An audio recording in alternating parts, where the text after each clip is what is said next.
I'm your host, Annie Bowles, and this is News du Jour.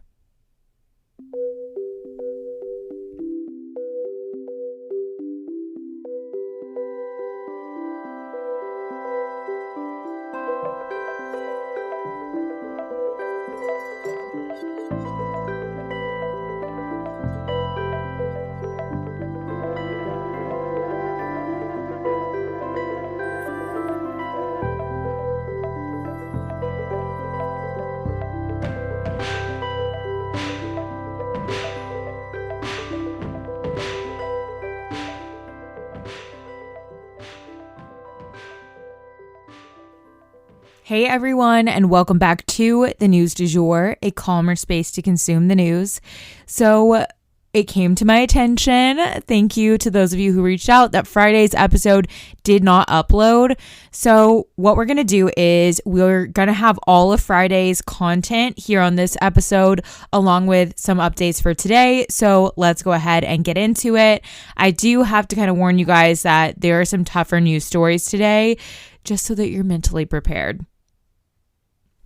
First up for our mini stories, LA schools have reached an agreement with the employees that participated in that 3-day strike.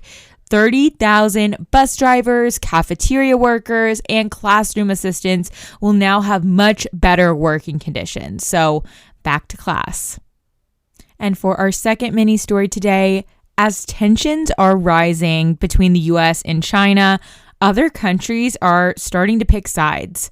Honduras has now cut off diplomatic ties with Taiwan in favor of China. This further isolates Taiwan and honestly is kind of a slap in the face to efforts for democracy over there. So not so good, you guys. And then next up for today, our first longer story, a tornado has ripped through Mississippi. President Biden has now announced disaster relief funds for Mississippi and parts of Georgia after tornadoes ripped through the states. At least 26 people lost their lives, including a baby and her father, in the deadly disaster. This tornado swept through Mississippi and was rated the rare EF4 designation that basically just classifies this as an extra powerful storm. It had a 170-mile path through Mississippi and then parts of Alabama, but there was also an EF2 that hit Tennessee around the same time. It took roofs off of houses, threw cars off the road, and snapped trees in half. The death toll for all of these twisters is expected to rise over the coming days, as dozens of people were also injured in the storm as well. Some of the poorest areas of Mississippi were affected, meaning that the structures in the area were likely not as strong and that the people there might have less resources to get back on their feet. That said, the governor there noted how the people of Mississippi were really rallying around one another and helping out as much as they could. And that is what we love to see after something so intense like this is happening. It's really all hands on deck. Search and rescue teams are currently doing cleanup and trying to locate anyone still missing from the storm. That said, more severe weather appears to be headed their way, so let's pray that everyone stays safe in this next round of storms. If anyone listening has a credible GoFundMe that is local to the area that we can support, please let me know. I'd love to share it on our social media and in tomorrow's show notes. For our next story today, I do have to issue a content warning. This story involves a police killing. So I do have to discuss a black man in Virginia dying after police laid on him while he was handcuffed for 11 minutes. Okay, so this was a very hard story for me personally. The video footage really affected me even more than usual. You guys know I have unfortunately watched a lot of these police killing videos. If I'm going to report on them, I'm going to watch all of the video footage that I can find of the situation so that I can give you guys the most accurate description. From my point of view, I'll read descriptions of what happened and get kind of confused and then watch it and feel like something totally different happened. So I always watch it for myself to be able to relay it in the most accurate way to you guys. That said, this particular incident was particularly tragic. A man by the name of Ervo Otiento was taken to a psychiatric hospital in Virginia after having spent time in a local jail where he was deprived of his psychiatric medications.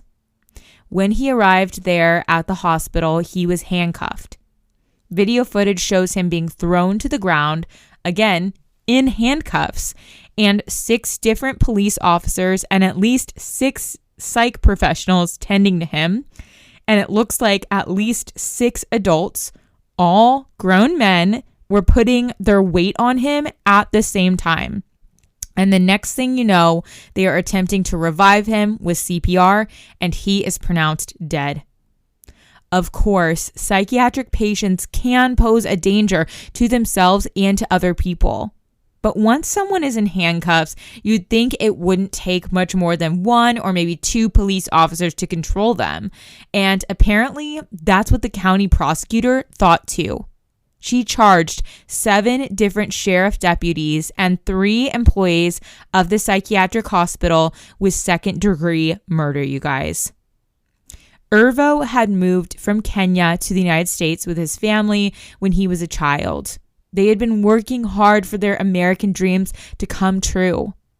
But Ervo suffered from mental health issues, as so many of us do, and he had a total mental breakdown when he moved away from his family to go to California.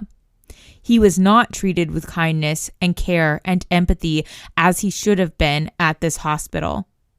As his mother put it, quote, "All the systems failed my son," end quote. This story is so tragic, being in a place where you're supposed to get help and instead to be killed.